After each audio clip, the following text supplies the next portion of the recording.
ఏపీలో దళితులపై దాడులు వేధింపులు పెరిగాయని వైసీపీ ఎస్ఎస్ఎల్ రాష్ట్ర వర్కింగ్ ప్రెసిడెంట్ పులి సునీల్ కుమార్, కడప జిల్లా అధ్యక్షుడు వెంకటేశ్వర్లు ఆరోపించారు.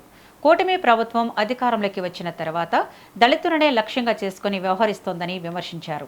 దళితులపై జరుగుతున్న ఘటనలపై ముఖ్యమంత్రి, హోంమంత్రి స్పందించాలని డిమాండ్ చేశారు. దళితుల ఓట్లతో అధికారంలోకి వచ్చి వారిపైనే ఒత్తిడి, పోలీసుల దౌర్జన్యాలు కొనసాగుతున్నాయని ఆరోపించారు. దళితులపై దాడులు కొనసాగితే ప్రజాస్వామ్యబద్ధంగా ఉద్యమాలను ఉధృతం చేస్తామని హెచ్చరించారు.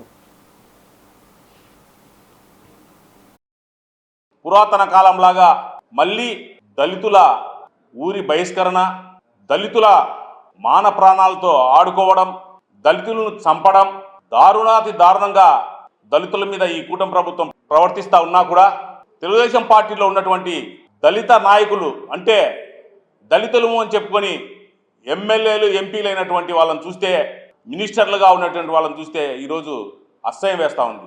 ఎందుకంటే జాతిని అడ్డం పెట్టుకొని ఈరోజు రాజ్యాధికారం అనుభవిస్తున్నటువంటి తెలుగుదేశం పార్టీ దళిత నాయకులందరూ కూడా గుండెల మీద చేసుకొని ఒక్కసారి ఆలోచించాలి. ఈ రాష్ట్రంలో ఎందుకు ఇంత రాక్షస పాలన జరుగుతూ ఉంది? దళితులను మాత్రమే ఎందుకు టార్గెట్ చేస్తూ ఉన్నారు?